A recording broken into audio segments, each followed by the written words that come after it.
तो will go ahead with some questions of nuclear physics. थोड़े और क्वेश्चंस हमको करने चाहिए, तो we will solve some of those questions.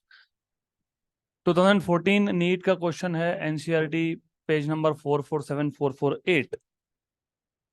A radio isotope X with a half-life of 1.4 into 10 raised to 9 years decays to Y। तो अगर radio active है तो वो डीके होके नया एलिमेंट बन जाएगा, नया न्यूक्लियस बन जाएगा। तो daughter is Y which is stable. Normally क्या होता है ना, normally daughter is also unstable. तो एक्स का वाई में कन्वर्जन, वाई का किसी और में कन्वर्जन होता है। A sample of the rock from a cave. Cave पता है, केव गुफा। तो वहां से एक सैंपल आया रॉक का, was found to contain x and y in the ratio 1:7. The age of the rock is. So we brought a rock from a cave and we found that the ratio of number of nuclei of x to that of y is 1:7. So what is the age of the rock? तो सबसे पहले how to solve this question, what you have been given ये important है। nx by ny ये है 1/7, मतलब number of x nuclei to that of number of y nuclei is 1/7।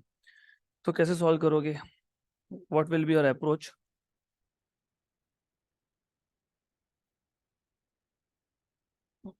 Okay, good. Anything else? Any other approach? कैसे करोगे? As मतलब time, और हमने कल ही देखा था number of half life equal to total time upon, कल ही मैंने बताया था टी हाफ। कल ही मैंने बताया था total number of half life मतलब total time upon half life time. और मैंने एग्जाम्पल भी दिया था आपको कि मुझे बताओ 10 सेकेंड्स अगर हाफ लाइफ है तो 60 सेकेंड्स में कितने हाफ लाइफ हो गए? तो यू सेड 6। टोटल टाइम कितना था? 60। हाफ कितना था? 10। तो नंबर ऑफ हाफ लाइफ कितने हैं? 6। तो सबसे पहले याद रखना, टोटल टाइम फाइंड करना हो और अगर हाफ लाइफ टाइम दिया हो तो समवेयर ये यूज होने वाला है। अगर आपको टोटल टाइम फाइंड करना है, एज मतलब टोटल टाइम। एज मतलब what is your age? May be 17 years, may be 18 years, right. तो एज मतलब total time that you have lived. तो एज मतलब total time that the rock has lived. तो as मतलब total time find करना, और T half दिया है, राइट। तो आपको टोटल टाइम फाइंड करना है तो n इंटू टी हाफ, मतलब n मिल गया तो क्वेश्चन हमारा सॉल्व हो जाएगा। That is the idea. अभी इस स्टेज पे you have to develop problem solving skills. तो अभी n कैसे फाइंड करोगे वो सोच लो। देखो, इंपॉर्टेंट ये है यहाँ पे, y is stable. y element is stable element, ये इंपॉर्टेंट है। मतलब अगर पहले इनिशियली सब x थे तो अभी जितने भी x डीके होंगे वही बनेंगे y। इसके बाद डीके होगा क्या? नहीं। तो nx प्लस ny पता है क्या मिल जाएगा आपको? मैं आपको एग्जाम्पल समझाता हूँ, you will understand what I am trying to say. Suppose पहले 1000 x थे, अब डीके होके 300 बच गए, तो करंट nx इज 300। तो 700 कौन हो गया? अब 700 ny बराबर। तो what is nx plus ny? 1000। मतलब क्या? मतलब क्या? मतलब क्या? सम कांस्टेंट, लेकिन उसका मतलब क्या है? Initial amount. You have to understand that is the meaning is initial amount. Total total initial है n0। पहले सिर्फ x था ना, वो y में डीके हुआ। तो पहले इनिशियली x था 1000, y था 0। अब x रह गया 300, y बन गया 700। तो टोटल कितना है? 1000 है। मतलब nx प्लस ny कितना है? इनिशियल है। और ये क्यों यूज करना है? क्योंकि आपके पास nx बाय ny दिया हुआ है। तो अगर मैं nx by nx plus ny कर दूं तो ये बन जाएगा 1/8। सिंपल है। कंपोनेंडो डिविडेंडो तुमको पता ही है, वही किया है मैंने यहाँ पे। क्या किया है? डिविडेंडो किया है ना, बराबर, राइट। डिविडेंडो किया है ना, कंपोनेंडो किया है। कंपोनेंडो करके रेसिप्रोकल ले लो फिर। सिंपल। सिंपल है ये। अगर ये 1/7 है तो अगर तुम नीचे nx ऐड कर रहे हो तो 1+7 हो जाएगा। That is the idea. nx upon nx plus ny is 1/8। Simple. nx, और ये पता है कौन है? ये n0। Very good. और ये कितना मिल गया आपको? 1/8 मतलब 2^3। Very good. लेकिन total number present at this time upon initial amount, ये क्या होता है याद है? 1/2 कल ही तो बताया था मैंने, n/n0 कितना होता है 1 तो कितने हाफ लाइफ पास हो गए, 3। हो गया क्वेश्चन खत्म। तो total time equal to n times of T half, 3 times of T half. T half कितना दिया था 1.4 इंटू 10⁹ 1.4 इंटू 3 कितना होता है 4.2 इंटू 10⁹ तो 4.2 इंटू 10⁹ ऑप्शन नंबर सी। खत्म, done.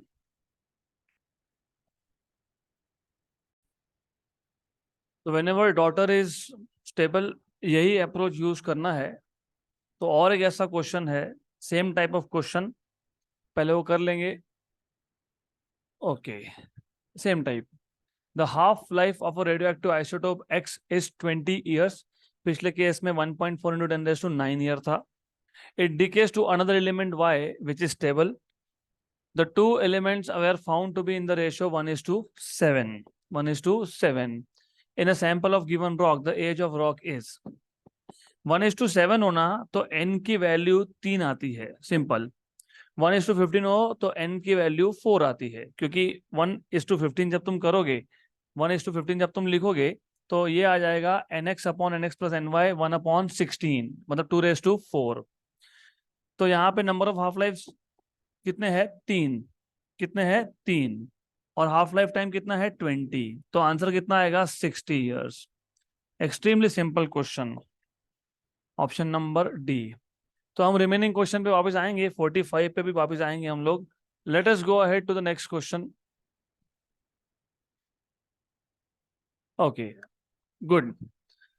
The half life The half-life of a radioactive isotope X is 50 years. It decays to another element Y which is stable. The two elements X and Y are found to be in the ratio of 1:15 in the sample of a given rock.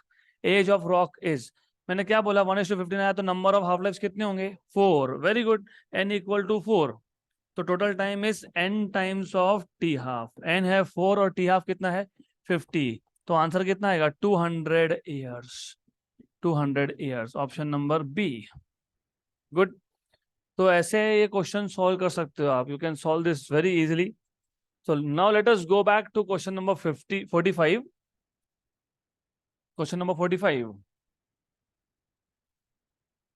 Alpha particles, beta particles and gamma rays are all having same energy. The penetration power in a given medium in increasing order is, जितना ज्यादा massive हो उतना ही penetration power कम हो जाता है, correct. Increasing order बोला है, और जितना मास कम हो उतना पेनिट्रेशन पावर ज्यादा होता है। अल्फा, बीटा और ग्यामा, इसमें से सबसे कम मास किसका है ग्यामा, मतलब हाईली पेनिट्रेशन पावर किसका होगा ग्यामा का। सबसे ज्यादा किसका है अल्फा, तो अल्फा का सबसे कम। अल्फा फिर बीटा फिर ग्यामा। अल्फा बीटा ग्यामा कहाँ दिखता है आपको, ऑप्शन नंबर बी। खत्म, डन। इंक्रीजिंग ऑर्डर बोला है इसलिए अल्फा, बीटा और gamma. Done, nothing to solve. Question number 46 हमने अभी सॉल्व किया। 47, a mixture consists of two radioactive materials A1 and A2 with half lives 20 seconds and 10 seconds respectively. Initially the mixture has 40 gram of A1 and 160 gram of A2. The amount of the two in the mixture will become equal after, यहाँ पे अभी option print नहीं हुए हैं तो doesn't matter, तो question solve कर लेंगे हम ऐसा ही। ऑप्शंस ऑप्शंस देखता हूं मैं। What is question number 47। Options आपको दिए हुए हैं इसमें 60 सेकेंड, 80 सेकेंड, 20 सेकेंड, 40 सेकेंड। 60, 80, 20, 40, ठीक है। Option A is 60, B is 80, C is 20 and D is 40। ये ऑप्शन है। तो पहले तो क्वेश्चन को अच्छे से समझ लो। हमारे पास एक मिक्सचर है दो रेडियोएक्टिव मटेरियल्स का A1 एंड A2। ए का हाफ लाइफ है 20 सेकेंड्स और बी का हाफ लाइफ, A2 का हाफ लाइफ है 10 सेकेंड्स। A1 20, A2 10। इनिशियली शुरुआत में एट द स्टार्टिंग मिक्सचर में 40 ग्राम था A1 और 160 ग्राम था A2। तो amount of 2 in the mixture will become equal after, देखो पहले तो ये बताओ what is radioactive decay law, n equal to n0 e raise to minus lambda T, right. Decay constant तुमको पता है क्या? पता है डीके कांस्टेंट? पता है डीके कांस्टेंट? नहीं। जब डीके कांस्टेंट दिया नहीं होता, in terms of decay constant लिखना नहीं होता है। तुमको हाफ लाइफ दिया है, हाफ लाइफ तो मैंने अभी बताया n upon n0 is 1 upon 2 raise to n। तो जब आपको हाफ लाइफ दिया हो तो हाफ लाइफ के टर्म्स में लिखो। अब दो सैंपल्स है, A1 और A2। A1 का क्वांटिटी कितना है? N1। और इनिशियल क्वांटिटी कितना होगा? N01, 1 upon 2 raise to N1।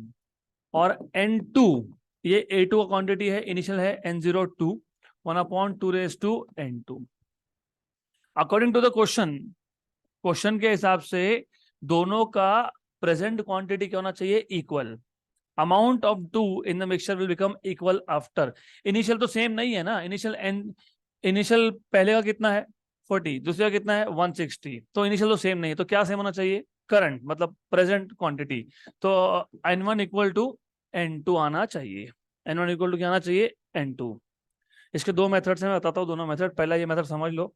तो यहाँ पे आ जाएगा n01 equal to, sorry, 1 upon 2 raise to n1 equal to n02, 1 upon 2 raise to n2। What is this? 40. How much is this? 160. Good. 1 जा and 4 जा। Good. अब you should know, you must know। चलो मैं और एक step simple करके बताता हूँ। What is 4? 2 raise to 2। और उसी 2 रेज टू 2 को नीचे ले गए तो -2, 2 रेज टू -2। एग्जैक्टली। जब बेस सेम हो, बेस सेम है दोनों साइड पे, तो ये आ जाएगा 2 raise to n1 equal to 2 raise to n2 -2। तो डायरेक्टली लिख सकते हो n1 equal to n2 -2।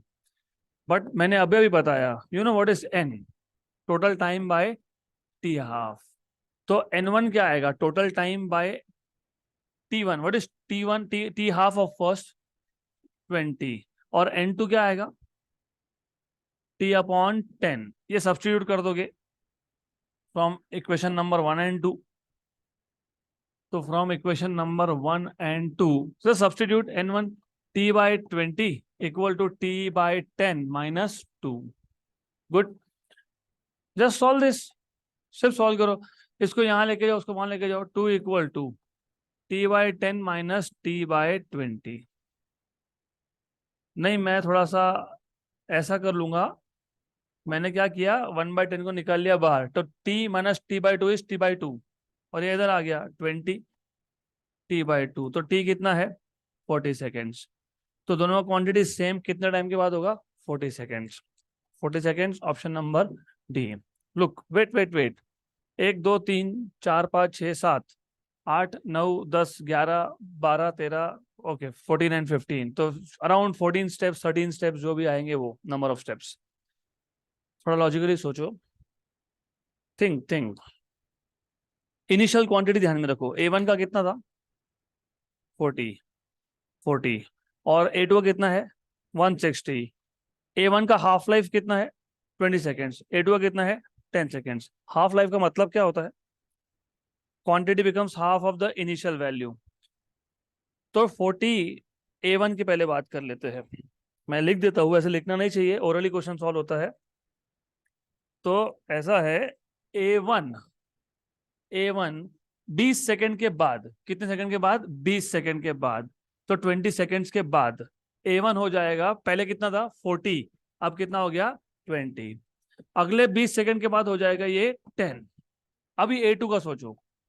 A2 का हाफ लाइफ कितना है? 10 सेकेंड्स। मतलब 160 का आधा 80, 10 सेकेंड में। तो 20 सेकेंड में कितना? आधे का आधा मतलब कितना? कितना? 40। तो 20 सेकेंड के बाद A2 कितना रह गया? 40, बराबर। अगले 20 सेकेंड के बाद अरे 10 सेकेंड में इसका हाफ लाइफ 10 है, तो 40 का हो गया 20 10 सेकेंड में, और अगले 10 सेकेंड में 10। दिख रहा है कुछ? समझ में आ रहा है? 40 का, पहले A1 की बात कर लो। ए वन का इनिशियल क्वांटिटी था 40 ग्राम्स। हाफ लाइफ कितना है? 20। मतलब 20 सेकेंड के बाद कितना रह गया? 20। A2 160 था, हाफ लाइफ कितना है? 10। तो 20 सेकेंड के बाद कितना बच जाएगा? हाफ का हाफ, मतलब 80 का भी हाफ, मतलब कितना? कितना? कितना? 40। राइट। यहाँ पे यहाँ पे 20 सेकेंड का कितना हुआ? ये 20। अगले 20 सेकेंड का कितना होगा? 10। और A2 कितना था अभी? 40। 10 सेकेंड में 20, अगले 10 सेकेंड में 10। तो दोनों हो गए 10 एंड 10। 10 एंड 10 कितने टाइम के बाद? 40। तो क्या सॉल्व करना है तुमको? ये 14 स्टेप्स करने हैं कि लॉजिक यूज करना है? तो लॉजिक यूज करना है, सिंपल। डन।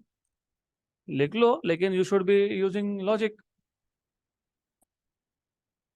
सबसे पहले इफ अगर ऐसे क्वेश्चंस आए, दो स्पीसीज है, दोनों का क्वांटिटी सेम कब होगा, कितने टाइम के बाद होगा, तो पहले you just do this rough calculation.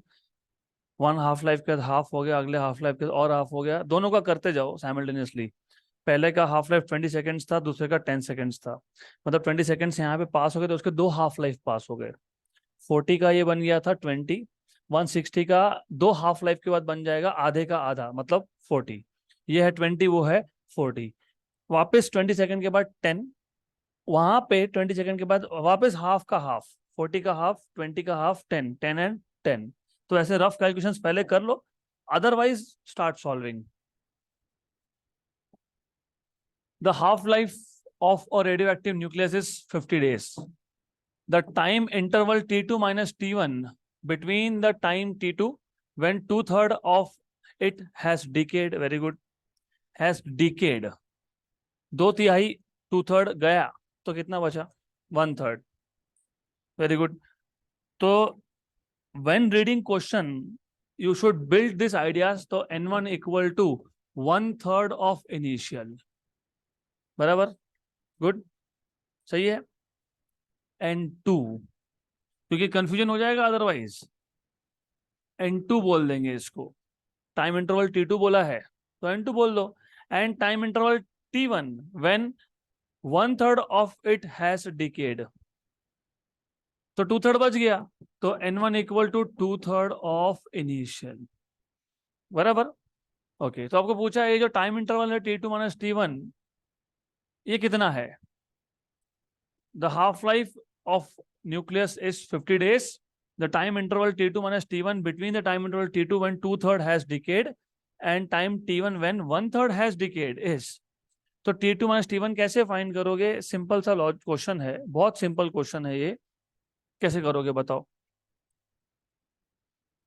वैसा भी कर सकते हो, यस ऑफ कोर्स। यहां से आप बोल सकते हो, you know already, N2/N0 equal to 1/3। Right? बराबर है ना? This is equal to 1/2 raise to N1। कर सकते हो ऐसा, अब्सोल्युटली ओके, कोई दिक्कत नहीं है। देखते हैं। यहां से लिखोगे N1/N2, मतलब this is N2। N1/N0 equal to 2/3, ये आएगा 1/2 raise to N1। Okay, fine. तो यहां से from here you will get obviously 2 raise to N2 equal to 3, और यहां से आपको मिलेगा 2 raise to N1 equal to 3/2। दोनों को सब्ट्रैक्ट कर लो, सब्ट्रैक्ट दीज टू। तो बड़ा नंबर कौन सा है दोनों में से? ऊपर का। तो 2N2 - 2N1 equal to 3 - 3/2। What is 3 - 3/2? 3/2 only. तो 3/2, तो 3/2 आ गया। बराबर? देन इसके आगे, इसके आगे का प्रोसेस थोड़ा डिफिकल्ट जाएगा। इसके आगे क्या करेंगे?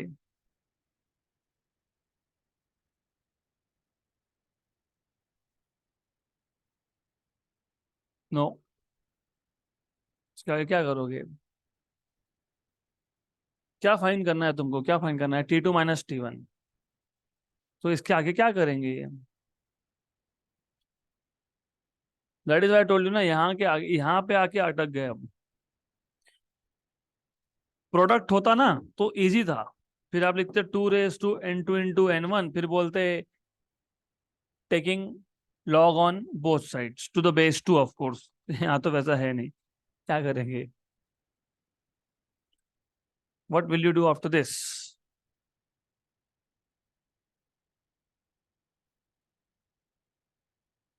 वो तो ठीक है, n2 n1 पता है हमको, t/t ½ वो fine, that is okay, that is fine.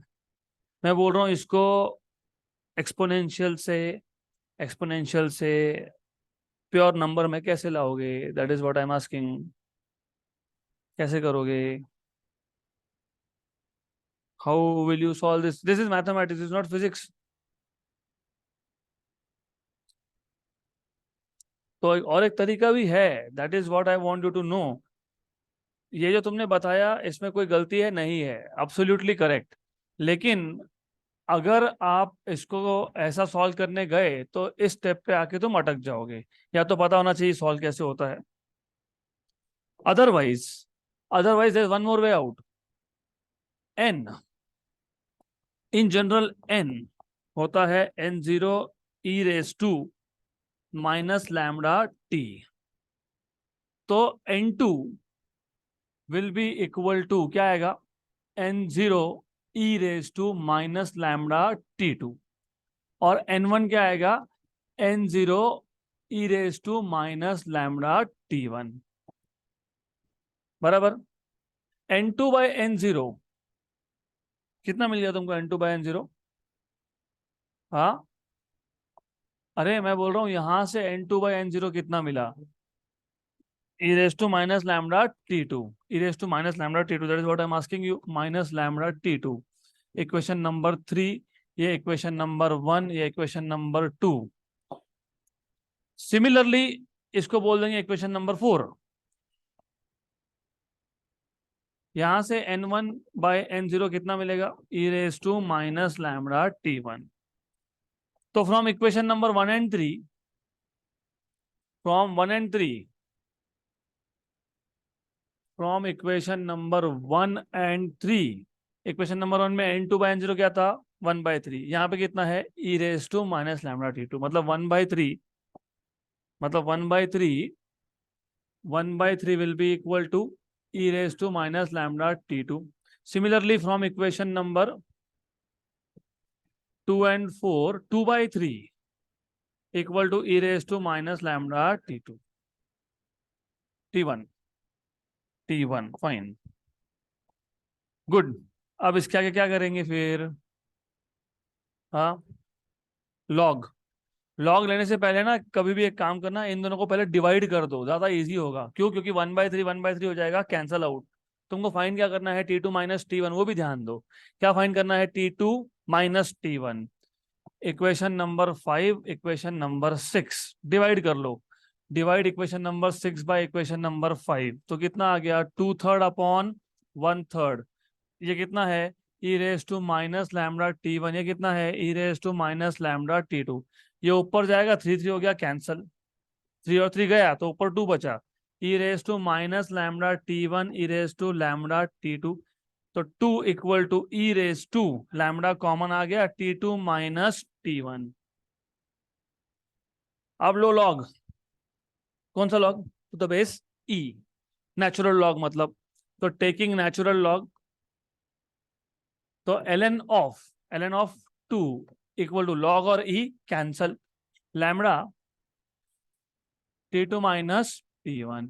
आपको पता है लैम्डा क्या होता है? हाँ, नेचुरल लॉग ऑफ 2/t½ याद है कि natural log of 2/t½ ln2 cancel. तो what is t2 - t1? t½ और t½ कितना दिया हुआ है? 50 days। तो आंसर क्या आएगा? क्या आएगा आंसर? 50 days। है क्या ऑप्शन में? है? है? बराबर, डन, खत्म। Question number 48। तो अब एज अ रूल याद रखो, अभी अच्छे से सुन लो, हमने जो किया सही है, इसके पहले जो आपने बताया था वो भी सही है, सिर्फ वहां पे मैथमेटिकली थोड़ा प्रॉब्लम आ रहा था सॉल्व करने में, तो that was also correct, absolutely correct, no problem with that. ऐसा है, क्वेश्चन अगर आप पढ़ रहे हो अच्छे से, तो पहले क्या बोला था इन्होंने, पहले 2/3 गया, मतलब कितना बचा, 1/3, फिर 1/3 गया, कितना बचा, 2/3। उन्होंने उल्टा बताया है, डेफिनेटली T1 पहले आएगा, T2 टाइम इंस्टेंट बाद में आएगा, इसलिए तो क्या पूछा, T2 माइनस T1। कभी भी याद रखना, 1/3 और 2/3 के बीच में पहले 1/3 डीके हो गया, 2/3 बचा, फिर 2/3 डीके हो गया, 1/3 बचा, तो 1/3 और 2/3 के बीच में टाइम होता है half life time, end of the story. कुछ सॉल्व नहीं करना है ये, ऑलवेज रिमेंबर, 1/3 और 2/3 के बीच में जो टाइम स्पैन होता है ना, it is always half life time, always half life time. तो जो हाफ लाइफ टाइम है वही टाइम है, वही टाइम डिफरेंस है। तो क्वेश्चन पढ़ते पढ़ते ही, अच्छा 50 डेज हाफ लाइफ टाइम है, time interval T2 minus T1, यहाँ तक लग रहा था क्वेश्चन नॉर्मल है। उसके बाद जब बोला उन्होंने कि 2/3 डीके हो गया, 1/3 डीके हो गया, तो 2/3 और 1/3 के बीच में time interval half life time ही होता है। डन। और तुमने ही प्रूव किया कि नहीं, T2 minus T1 equal to T half. Done. Next question, अभी आप लोग बताओ, ये क्वेश्चन बहुत सिंपल है। A nucleus XMN emits one alpha particle and two beta minus particles, resulting nucleus is। तो हमारे पास एक X न्यूक्लिया है, इसने दो, कितने, एक अल्फा और दो बीटा इमिट कर दिए। पहले एक अल्फा इमिट करो फिर देखते हैं। तो अल्फा इमिट होना मतलब न्यूक्लियाई चेंज होना, क्योंकि जेड नंबर चेंज होगा।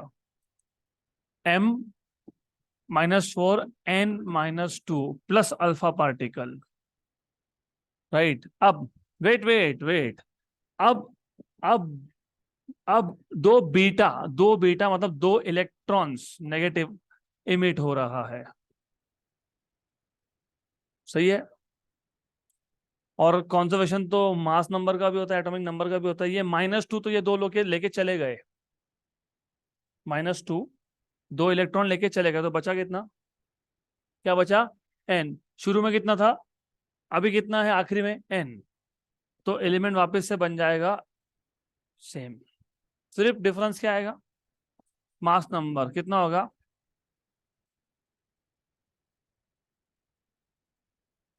डन।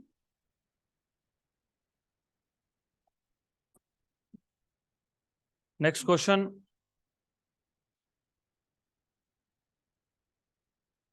बहुत अच्छा क्वेश्चन है। Two radioactive nuclei P and Q in a given sample, मतलब एक सैंपल था जिसमें एक नहीं दो रेडियोएक्टिव न्यूक्लियाई थे, जैसे यूरेनियम और थोरियम का मिक्सचर, इमेजिन वैसा, P and Q decay into stable nucleus R। तो P का डीके हो रहा है R में, R इज स्टेबल, Q का डीके भी हो रहा है R में, R इज स्टेबल। तो एक सैंपल था, उस सैंपल में मिक्सचर था P का और Q का। तो हमारे पास एक सैंपल है, समझ लो ये P है, इमेजिन ये Q है, और डीके हो रहा है दोनों का मिलके किसमें, R में। मतलब ऐसा है कि sum of the P and sum of the Q, कुछ P जाएंगे कुछ Q जाएंगे और वो बन जाएंगे R। तो ये बन गए R। हम्म। तो ऐसा सिचुएशन है। तो इनिशियली आपके पास P था और आपके पास Q था, फाइनली आपके पास P है, Q है और R है। अब आगे क्या बोला है, at time t equal to 0, मतलब initial quantity, number of P species are 4n0 and Q r n0। तो इनिशियली जो इनिशियल क्वांटिटी है, किसका इनिशियल क्वांटिटी है, P का। तो इनिशियल क्वांटिटी ऑफ P कितना बोला है, 4n0। और इनिशियल क्वांटिटी Q का कितना बोला है, n0। Okay, then half life of P, for conversion to R, क्योंकि P किस में कन्वर्ट होने वाला है, R में। हो सकता है P डायरेक्टली R में नहीं जा रहा है, P is decaying into something and that something is decaying into R. So half life of P for the conversion to R. ये क्यों बोला है मैं वापस बता देता हूँ. ऐसा होता है कि P डायरेक्टली कन्वर्ट नहीं हुआ R में, P हुआ नए में और वो नया हुआ R में. तो दो हाफ लाइफ होंगे ना, P टू न्यू और न्यू टू R. इन्होंने बोला तुम वो बीच का हटा दो, डायरेक्टली P टू R की बात करो. डायरेक्टली P टू R का हाफ लाइफ कितना है? 1 मिनट. तो इसका P का हाफ लाइफ मैं ले लेता हूं 1 minute. And that of Q is 2 minutes. And that of Q is 2 minutes. Initially there are no nuclei of R present. मैंने बता ही दिया, initially बताया कि मैंने R नहीं. Initially there is no R. When number of nuclei of P and Q are equal, तो जब P और Q का नंबर इक्वल हो जाएगा, मतलब NP equal to NQ, the number of nuclei of R present in the sample would be. Very good, very good. तो what they're asking you is कि एक ऐसा स्टेज आएगा जिसमें P और Q का नंबर हो जाएगा सेम. फॉर एग्जाम्पल 1 2 3 1 2 3 4 4 4 है, राइट. तो P और Q का नंबर हो गया सेम. तो उस स्टेज पे what is the number of R? Good question. वापस एक बार मैं समराइज कर देता हूं. हमारे पास जो ओरिजिनल सैंपल था, original sample is a mixture of P and Q, both are radioactive. तो both will decay and both will decay into, किस में डिके होंगे? R में. And R is stable. यहाँ तक clear? Initial sample is a mixture of P and Q, both are unstable. दोनों किस में डिके होंगे? R में, राइट. बराबर बोल रहा हूं क्या मैं? P and Q both will decay into R. Initial quantity of P is कितना बोला है? P का 4 and nod. और half life of P is 1 minute. और what about Q initial? N0 and half life is 2 minutes. तो जब when you have NP, number of P equal to number of Q, what is number of R? तो what is NR? ऐसा आपको पूछा है.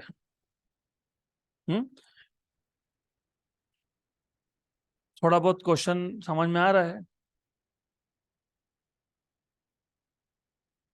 Yes no yes. P और Q radioactive है, कम होते जाएंगे कम होते जाएंगे. इनिशियल क्वांटिटी सेम नहीं था, हाफ लाइफ भी सेम नहीं है. एक ऐसा टाइम आएगा जब P और Q का वैल्यू, मतलब नंबर सेम हो जाएगा. उस टाइम पे R कितने हैं ऐसा पूछा है. तो बताओ कैसे सॉल्व करेंगे? Last bench. यस बताओ. How will you solve this question?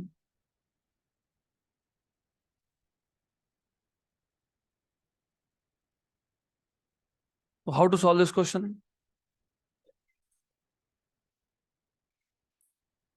Okay.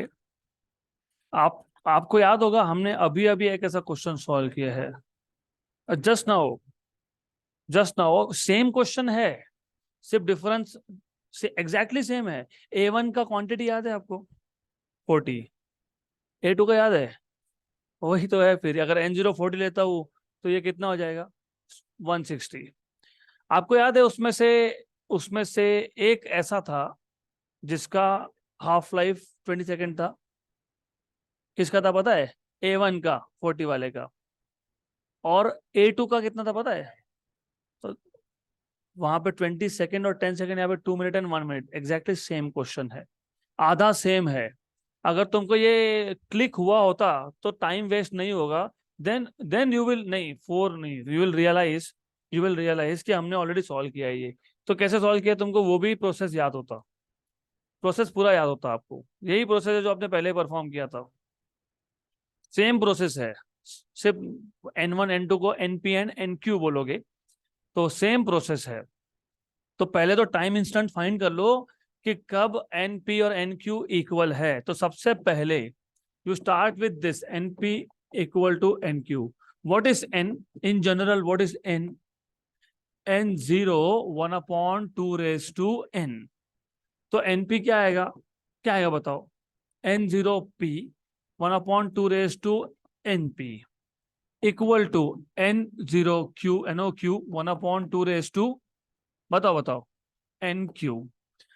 ये N0P कितना दिया हुआ है 4 अपॉन 2 raised to NP, ये कितना दिया हुआ है N0 upon 2 raised to N cube.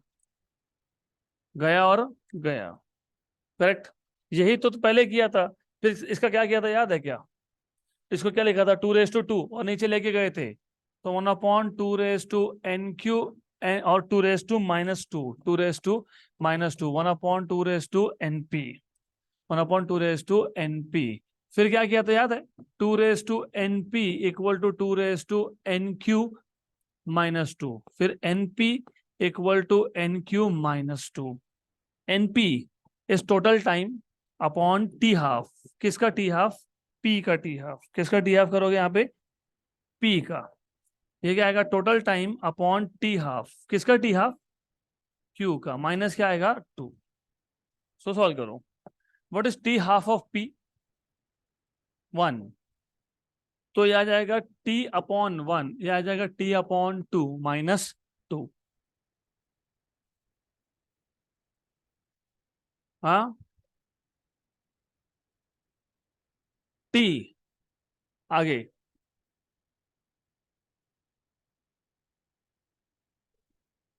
T equals to 4 minutes. पक्का? श्योर? 100%? मुझे से लगा तुम कुछ गलत बता रहे हो। I think you are saying something which is not correct. What? हाँ, बताओ। हाँ, एन एन क्यू आना चाहिए यहाँ पे, यहाँ पे। हाँ, वेरी गुड, यस। ये क्योंकि नेगेटिव टाइम आ रहा है ना। हाँ तो अच्छी बात है, ध्यान दिया। नहीं तो टाइम नेगेटिव आ जाता। फिर भी some one of you said positive values. Out of curiosity I was thinking कि पॉजिटिव कैसे आ गया, नहीं आना चाहिए था पॉजिटिव। ओके, तो you cannot have positive there if you make this mistake. Done. अभी ठीक है। Now it will be all correct. अभी कोई प्रॉब्लम नहीं आएगा। Done, good. अब बताओ what is half life of Q? कितना? कितना? 2। बराबर, अभी ठीक है। अब ठीक है, अब बताओ। अब बताओ, बताओ। 2 इक्वल टू T-T/2, मतलब 2 इक्वल टू T/2, मतलब T इक्वल टू 4 मिनट्स। तो 4 मिनट के बाद दोनों का क्वांटिटी हो गया सेम। हम्म तो उस टाइम पे what is the quantity of are?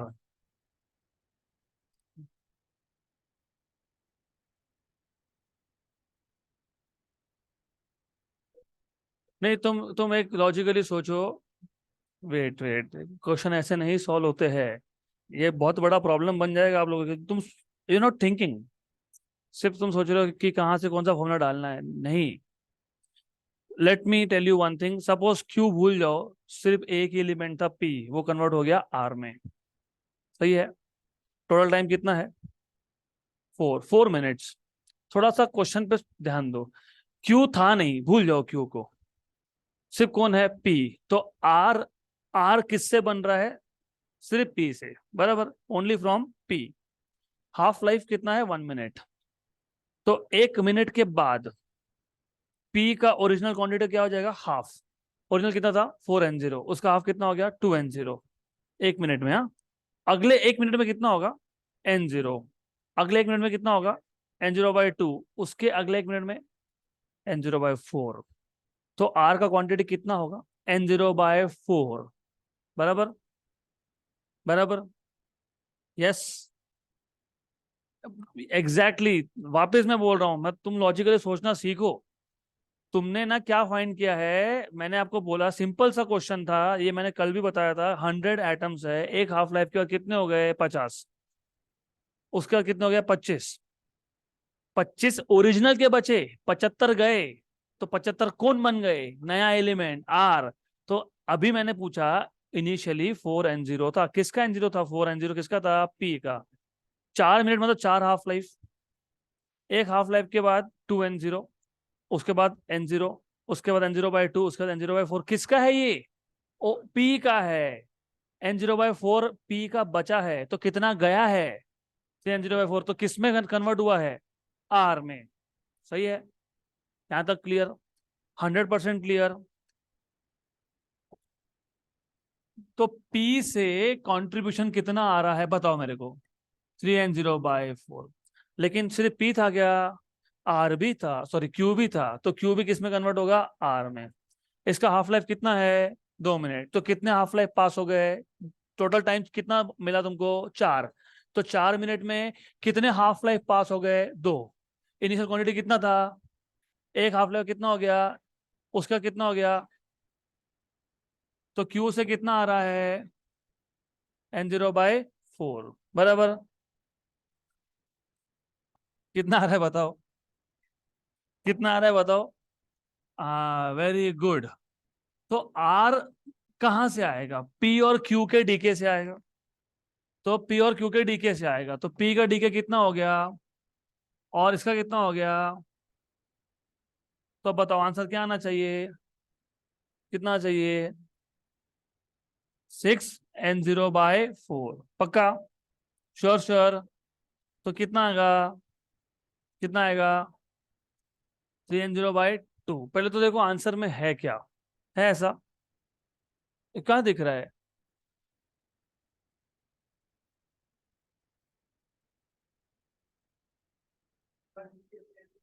वही तो मैं बोल रहा हूँ, वही तो मैं बोल रहा हूँ, that is where you are still confusing yourself. जब मैंने पूछा, इनिशियल क्वांटिटी 4n0 था, एक हाफ लाइफ मतलब 1 मिनट का कितना हो गया? 2n0। अगले एक हाफ लाइफ का कितना हो गया? n0। फिर 1 मिनट का कितना हो गया? फिर कितना हो गया? n0/4। ये रिमेनिंग क्वांटिटी है, किसका रिमेनिंग है? पी का रिमेनिंग। किस में से रिमेनिंग? फिर वही, दैट इज द प्रॉब्लम ना। You have to think about it. What is the fraction, what is the amount left? बचा हुआ कितना है? n0/4 कितने में से बचा हुआ है? तो आर कितना है फिर? कितना है आर? मैं रिपीट करूंगा क्वेश्चन क्योंकि इंटरेस्टिंग है। कितना है आर? कितना है? कितना जल्दी बताओ?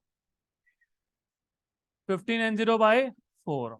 तो अब मेरे को बताओ आंसर क्या आएगा? बताओ कितना आएगा answer?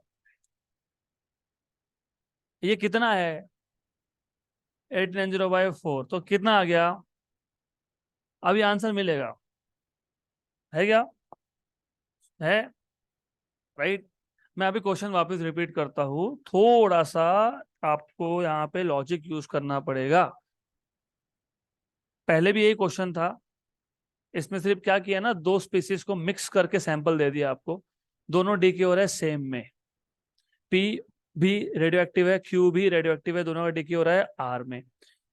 To avoid any confusion हम 1 बाय 1 सॉल्व करेंगे। एक चीज इंपॉर्टेंट थी, उन्होंने बोला कि आर का कितना नंबर है जब पी और क्यू की क्वांटिटी सेम है। मतलब you should start from here, N P equal to N Q. यहां से तुमको एक ही चीज मिलेगी, time. Time at which the quantity is same. तो पहले टाइम फाइंड करो। ये क्या होता है? n0 ऑफ p 1/2 ये क्या होता है? n0 ऑफ q 1/2 ओके, 1/2 यहां तक क्लियर है? क्लियर है? What is initial quantity of p? 4n0 2 n p। What is initial quantity of q? n0 तो 2 n q। ये हो गया कैंसल एंड कैंसल। सही है? यहां से सॉल्व करने के बाद, सब कुछ करने के बाद, 2 n p - 2 = 2 n q। तो np - 2 = nq। सही चल रहा है? बराबर है? पक्का पक्का? np total time upon t half. किसका टी हाफ? p का t half. -2 = nq, T upon t half. किसका टी हाफ? q का t half. What is t half of p? पक्का 1, श्योर 1 माइनस 2 इक्वल टू कितना, t/2। तो t minus t/2 equal to 2, तो t/2 equal to 2, तो t कितना 4। तो 4 minute के बाद p और q का क्वांटिटी हो जाएगा सेम। क्लियर यहां तक, sure 100%। Going back to this question, सही है, सही है, जरूरत ही नहीं थी। ये देख रहे हो आप, देख रहे हो, कुछ समझ में आ रहा है? यहां पे भी वही हुआ जो वहां पे हुआ, 20 और 2 40, वहां पे भी 2 और 2 4। तो पिछले क्वेश्चन का रेफरेंस लेते तो समझ में आ जाता, डायरेक्टली समझ में आ जाता कि कितने टाइम के बाद आएगा, 4 मिनट्स के बाद। तो 4 मिनट्स के बाद क्वांटिटी हो गया सेम। हमको ये टाइम क्यों चाहिए, क्योंकि हमको क्या फाइंड करना है, एनआर। अब ये एनआर कहाँ कहाँ से आ रहा है, एक तो आ रहा है पी से और एक आ रहा है क्यू से, बराबर। पी का हाफ लाइफ कितना था, 1 मिनट, 1 मिनट। तो 4 मिनट में 4 हाफ लाइफ गए, कितने गए, 4 हाफ लाइफ गए, कितने गए, 4 हाफ लाइफ। तो पी का क्वांटिटी बचा कितना, पता है कितना बचा,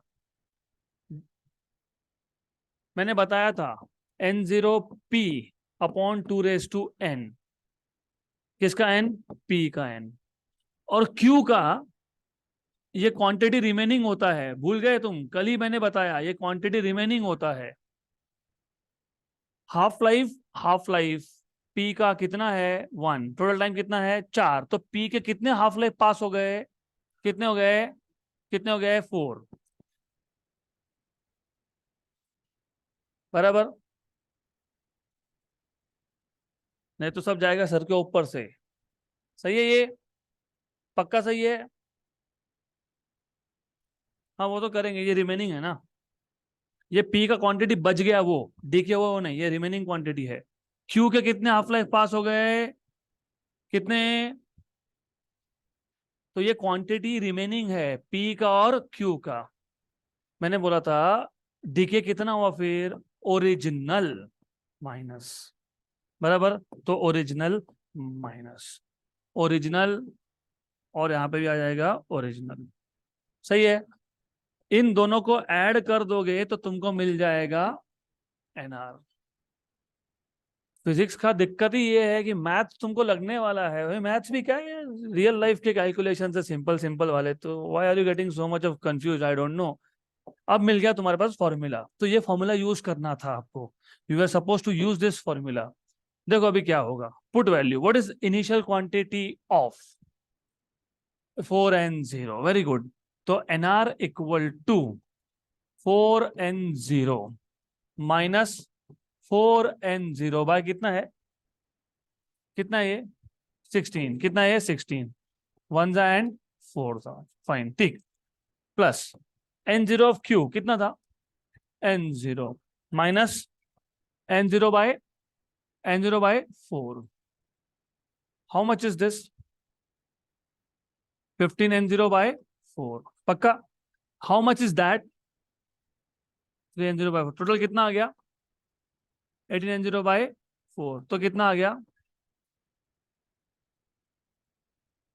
क्लियर, गुड, डन।